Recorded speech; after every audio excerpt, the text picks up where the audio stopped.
नमस्कार, आप देख रहे हैं न्यूज 18 राजस्थान। आपके साथ मैं हूं अभिषेक। चलिए देखते हैं सबसे पहले सुपर 60। आज पीएम मोदी ने ताबड़तोड़ रैलियां की। इस दौरान पीएम ने तेलंगाना में जनसभा की और राहुल के वार पर पलटवार किया। पीएम ने कहा कि उनकी सरकार ने मिडिल क्लास को हर मोर्चे पर राहत दी।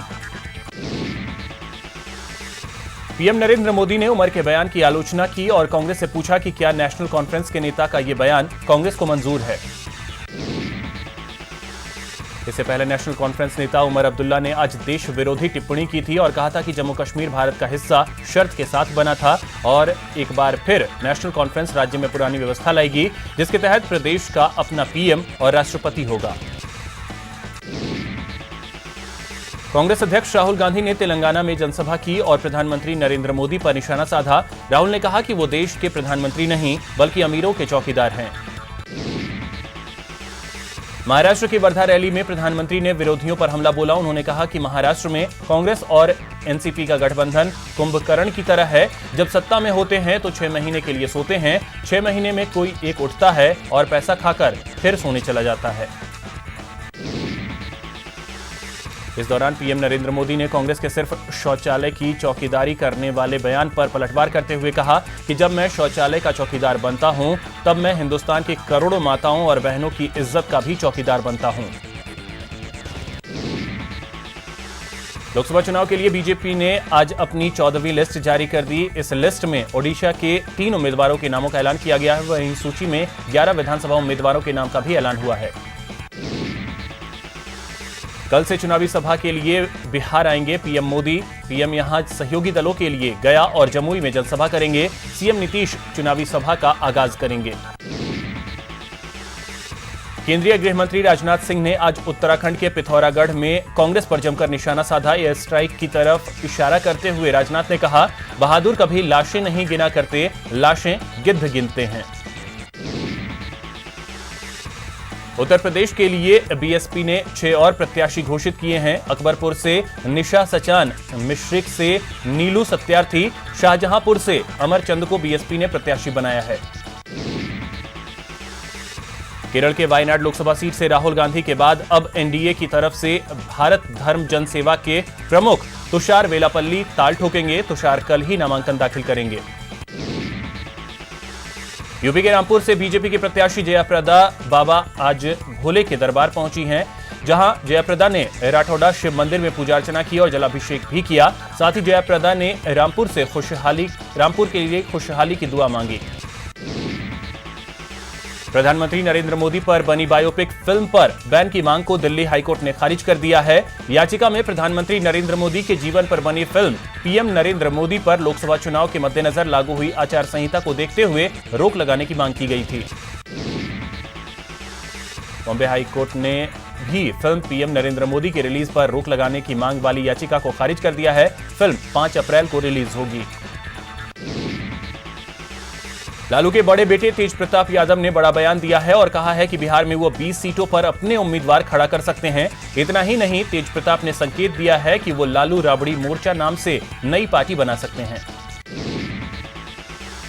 मुलायम सिंह यादव ने आज यूपी के मैनपुरी से नामांकन भरा। नामांकन के लिए मुलायम विशेष रथ से कलेक्ट्रेट पहुंचे। नामांकन के दौरान कलेक्ट्रेट में अखिलेश यादव भी मौजूद रहे। एसपी के संरक्षक मुलायम सिंह यादव ने कहा कि यह बताना मुश्किल होगा कि अगला पीएम कौन होगा। उन्होंने कहा कि वो प्रधानमंत्री पद के दावेदार नहीं हैं। वहीं मायावती के पीएम बनने के सवाल पर मुलायम कन्नी काट गए। दिल्ली में कल कांग्रेस केंद्रीय चुनाव समिति की बैठक होगी। बैठक सोनिया गांधी के आवास पर होगी। मीटिंग में पंजाब, झारखंड, हिमाचल समेत कई राज्यों के उम्मीदवारों पर फैसला होगा। लोकसभा चुनाव के लिए कांग्रेस अध्यक्ष राहुल गांधी कल पार्टी मुख्यालय में चुनाव घोषणा पत्र जारी करेंगे। घोषणा पत्र में न्यूनतम आय योजना के तहत गरीबों को 72,000 रुपए सालाना देने के वादे के साथ साथ कुछ अन्य अहम वादों को जगह मिल सकती है।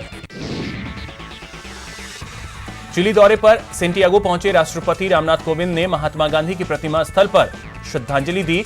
इससे पहले राष्ट्रपति पाब्लो नेरूडा म्यूजियम भी गए। प्रतापगढ़ में सीएम अशोक गहलोत ने अपनी पहली जनसभा को संबोधित किया। इस दौरान सीएम ने बीजेपी पर जुबानी हमला करते हुए कहा कि राम मंदिर और सेना के शौर्य पर बीजेपी राजनीति करती है। सीएम गहलोत ने कहा कि कड़ी से कड़ी जुड़ने पर तेजी से विकास होता है। पिछले 5 साल कुशासन की सरकार थी, कांग्रेस की अच्छी योजनाएं बीजेपी ने बंद की। प्रतापगढ़ में सीएम गहलोत के साथ डिप्टी सीएम सचिन पायलट भी मौजूद रहे। इस दौरान पायलट ने बीजेपी पर निशाना साधते हुए कहा कि बीजेपी सरकार ने किसानों से झूठा वादा किया। दिल्ली में आम आदमी पार्टी और कांग्रेस के बीच गठबंधन पर सस्पेंस खत्म हो गया है। दिल्ली के सीएम अरविंद केजरीवाल ने कहा कि कांग्रेस अध्यक्ष राहुल गांधी ने गठबंधन से इनकार कर दिया है। दिल्ली सीएम के इस बयान के बाद राज्य में अब त्रिकोणीय मुकाबला होना तय हो गया है। अयोध्या में राम मंदिर के मामले को लेकर शिवसेना प्रमुख उद्धव ठाकरे ने कहा है कि अगर राम मंदिर का काम आगे नहीं बढ़ा तो फिर अयोध्या जाएंगे। जयपुर के बीजेपी मुख्यालय में आज बीजेपी की बैठक हुई। बैठक को संबोधित करते हुए प्रकाश जावड़ेकर ने कहा कि कांग्रेस का मतलब झूठ है और वादा खिलाफी है। इस दौरान उन्होंने गहलोत सरकार पर निशाना साधा और कहा कि 100 दिन में ही गहलोत सरकार की पोल खुल गई है। गोगुंदा में कांग्रेस की जनसभा में सीएम अशोक गहलोत ने पीएम पर निशाना साधा। सीएम के मुताबिक पीएम मोदी जी आतंकवाद को काबू नहीं कर पाए और सेना के नाम पर राजनीति कर रहे हैं। जयपुर में बसेड़ी विधायक खिलाड़ी लाल बैरवा ने समाज के लोगों के साथ सीएमआर में मुख्यमंत्री अशोक गहलोत से मुलाकात की। लोकसभा चुनाव में बैरवा समाज को कांग्रेस से एक भी टिकट नहीं मिलने पर नाराज चल रहे हैं। चुनाव प्रचार को लेकर जोधपुर पहुंचे वैभव गहलोत का जोरदार स्वागत किया गया। इस दौरान उनकी पत्नी भी मौजूद रहीं। जोधपुर लोकसभा सीट से बीजेपी प्रत्याशी गजेंद्र सिंह शेखावत ने कांग्रेस प्रत्याशी वैभव गहलोत पर चुटकी लेते हुए कहा कि सीएम पुत्र वैभव गहलोत जोधपुर के लिए प्रवासी राजस्थानी हैं। बीजेपी विधायक राजेंद्र राठौड़ ने कहा है कि देश का हर चुनाव राष्ट्रवाद के मुद्दे पर होना चाहिए। राज्यवर्धन सिंह राठौड़ ने कहा कि जब से आतंकवाद शुरू हुआ है उसके बाद से अब तक पिछले 5 साल के अंदर सबसे ज्यादा आतंकियों को खत्म करने का काम किया गया। विजया बैंक और देना बैंक का विलय बैंक ऑफ बड़ौदा में हो गया है। विलय के साथ ही बैंक ऑफ बड़ौदा देश का तीसरा सबसे बड़ा बैंक बन गया है। सीबीआई की विशेष अदालत ने मनी लॉन्ड्रिंग केस में रॉबर्ट वाड्रा को अग्रिम जमानत दी है। वाड्रा के साथ ही सहयोगी मनोज अरोड़ा को भी अग्रिम जमानत की मंजूरी दी गई है। रॉबर्ट वाड्रा और मनोज अरोड़ा को 5 लाख रुपए की बेल बॉन्ड दी गई। Most wanted underworld don Dawood Ibrahim की बहन हसीना पारकर का फ्लैट मुंबई में 1.80 करोड़ की कीमत पर नीलाम हो गया। नागपाड़ा क्षेत्र के गार्डन हॉल अपार्टमेंट में स्थित फ्लैट को SAFEMA के अधिकारियों ने नीलाम किया। PSLV C-45 ने इलेक्ट्रॉनिक इंटेलिजेंस सैटेलाइट को सन सिंक्रोनस पोलर ऑर्बिट में सफलतापूर्वक प्रक्षेपित कर दिया है। अब PSLV C-45 अन्य 28 सैटेलाइट्स को प्रक्षेपित करने के लिए आगे बढ़ चुका है। भारत की एक और उड़ान आज श्रीहरिकोटा से भरी गई। एमीसैट और 28 विदेशी सैटेलाइट्स को लॉन्च करके भारत ने अंतरिक्ष के क्षेत्र में एक नया इतिहास रच दिया है। एमीसैट DRDO के डिफेंस रिसर्च में मदद करेगा। जम्मू कश्मीर के पुलवामा में सेना को बड़ी कामयाबी मिली है। सुरक्षा बलों ने लश्कर के 4 आतंकियों को ढेर कर दिया है। सेना को मौके से 4 AK-47 भी बरामद हुए। कद्दावर नेता देवी सिंह भाटी ने बीजेपी प्रत्याशी अर्जुन राम मेघवाल के खिलाफ मोर्चा खोल दिया है। देवी सिंह भाटी ने आज कई गांवों में जाकर बीजेपी प्रत्याशी के खिलाफ अपना आक्रोश व्यक्त किया। कोटा में एक बीजेपी पार्षद का वीडियो वायरल हो रहा है जिसमें वो गुर्जर समाज के लोगों से सांसद ओम बिरला के पक्ष में मतदान नहीं करने की बात कर रहे हैं। वीडियो में दिख रहा पार्षद पूर्व विधायक प्रहलाद गुंजल का भतीजा है। हालांकि न्यूज 18 राजस्थान इस वायरल वीडियो की पुष्टि नहीं करता। जिला निर्वाचन अधिकारी डॉक्टर सत्यपाल सिंह की अध्यक्षता में चुनाव प्रकोष्ठ प्रभारी अधिकारियों की बैठक हुई। बैठक में लोकसभा चुनाव को लेकर तैयारियों की समीक्षा की गई। बीकानेर की लूणकरणसर तहसील के रामबाग गांव में ग्रामीणों ने जिला कलेक्ट्रेट पर प्रदर्शन किया और लोकसभा चुनाव में मतदान का बहिष्कार करने का ज्ञापन जिला निर्वाचन अधिकारी को सौंपा। ग्रामीणों का आरोप है कि उनकी मांगों पर कोई ध्यान नहीं दिया जा रहा। अलवर में आम चुनाव के तहत जिला कलेक्टर इंद्रजीत सिंह और पुलिस अधीक्षक राजीव पंचार ने तैयारियों का जायजा लिया। इसके साथ ही जिला कलेक्टर ने अधिकारियों की बैठक ली और उन्हें दिशा निर्देश दिए। चूरू में उपलब्ध ईवीएम का जिला नियंत्रण कक्ष से कड़ी सुरक्षा के बीच रेंडमाइजेशन किया गया। जिले के सभी विधानसभाओं के 1562 बूथों के लिए 1900 बैलेट यूनिट, 1900 कंट्रोल यूनिट और 2800 वीवीपैट का आवंटन कर वहां के सहायक रिटर्निंग अधिकारियों को दिया गया।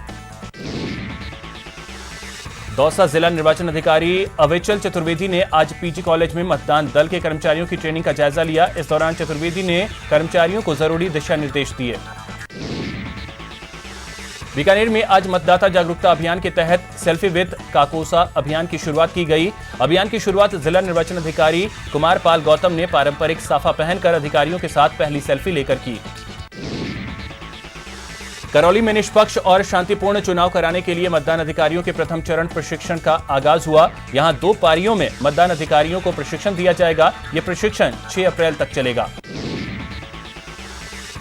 कल से हाड़ौती संभाग की दोनों सीटों पर नामांकन प्रक्रिया शुरू होगी। सांसद प्रत्याशी अपना नामांकन पत्र दाखिल करेंगे, जिसके लिए जिला निर्वाचन आयोग ने चुनाव तैयारियों की समीक्षा बैठक की। अलवर में पिछले 24 घंटे में आईपीएल सट्टे के खिलाफ पुलिस ने बड़ी कार्रवाई की और 3 अलग अलग जगहों पर एक से ज्यादा सटोरियों को गिरफ्तार किया। गिरफ्तार सटोरियों से पुलिस ने करोड़ों का सामान जब्त किया। जालना में पैंथर ने एक कुत्ते का शिकार किया। दिन दहाड़े पैंथर द्वारा कुत्ते का शिकार करने का वीडियो सफारी करने आए सीए ने बनाया। टोंक में पिछले 8 महीने से चौक पड़ी सीवरेज लाइनों पर स्थानीय निवासी नाराज दिखे। नाराज निवासियों ने वार्ड 29 के कांग्रेसी पार्षद विकास लोधी के नेतृत्व में धन्ना तलाई बस स्टैंड को लगभग 2 घंटे के लिए जाम कर दिया।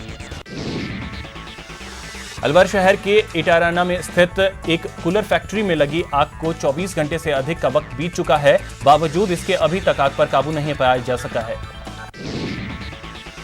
झालावाड़ जिले के डग थाना इलाके में गुनाई गांव के निवासी मदन सिंह के खेत से 15 क्विंटल 60 किलो अवैध डोडा चूरा बरामद किया गया। पुलिस ने मौके से डोडा चूरा पीसने की चक्की व इलेक्ट्रॉनिक कांटा भी बरामद किया। शराब के नए ठेके जारी होने के साथ ही कई शराब ठेकेदारों ने रिहायशी इलाकों में अपनी शराब की दुकान खोलने की तैयारी शुरू कर दी है, जिसका श्रीगंगानगर के आमजन विरोध कर रहे हैं। धौलपुर की सरमथुरा पुलिस को बड़ी कामयाबी मिली है। 1.5 क्विंटल अमोनियम नाइट्रेट से भरी पिकअप वैन को पकड़ा गया है। नाकाबंदी के दौरान भागते हुए इसे पकड़ा गया। धौलपुर में रविवार को 70 साल के एक बुजुर्ग ने चंबल नदी में छलांग लगाकर खुदकुशी कर ली, जिसका शव एमपी के मुरैना में सराय छोला नदी से बरामद किया गया। बुजुर्ग शख्स सांस की बीमारी से पीड़ित था। मृतक की शिनाख्त रमेश नाम के व्यक्ति के रूप में की गई है।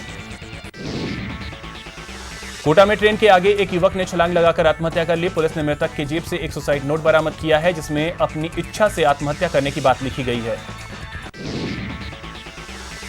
कोटा शहर के गुमानपुरा मल्टीपर्पज स्कूल ग्राउंड में 2 झोपड़ियों में भीषण आग लग गई। आग की वजह से दोनों झोपड़ियां जलकर खाक हो गईं। माउंट आबू की तलहटी रेंज के झामर क्षेत्र में आग लगने की सूचना स्थानीय लोगों ने वन विभाग को दी। वन विभाग की टीम को आग पर काबू पाने के लिए कड़ी मशक्कत करनी पड़ी। जोधपुर के बालेसर में सरकारी स्कूल के पास बिजली के ट्रांसफार्मर में आग लगने से हड़कंप मच गया। आग लगने की वजह तेज गर्मी बताई जा रही है। घटना के बाद विभाग के अधिकारी मौके पर पहुंचे और जायजा लिया। पेरू के एक ट्रांसपोर्ट टर्मिनल पर एक बस में आग लगने से कम 20 लोगों की मौत हो गई। इस हादसे में करीब 12 लोग बुरी तरह से झुलस गए। स्पेस साइंस में चीन ने एक बड़ी कामयाबी हासिल की है। चीन ने अपनी एक नई पीढ़ी के उपग्रह को कक्षा में सफलतापूर्वक प्रक्षेपण किया। उस उपग्रह को लॉन्ग मार्च 3C रॉकेट की मदद से प्रक्षेपित किया गया। आईपीएल में राजस्थान रॉयल्स के खिलाफ चेन्नई सुपर किंग्स की जीत के hero captain cool Mahendra Singh Dhoni अपने पुराने अंदाज में दिखे। माही ने इस मैच में महज 46 गेंदों में 75 रनों की ताबड़तोड़ पारी खेली। भारतीय स्टार शटलर साइना नेहवाल ने कहा कि अगले साल ओलंपिक्स में बैडमिंटन इवेंट पिछले 3 ओलंपिक्स की तुलना में कठिन होंगे। इसी कठिन कंपटीशन को देखते हुए साइना टोक्यो 2020 के लिए अपनी फिटनेस और खेल में सुधार करने का काम कर रही हैं।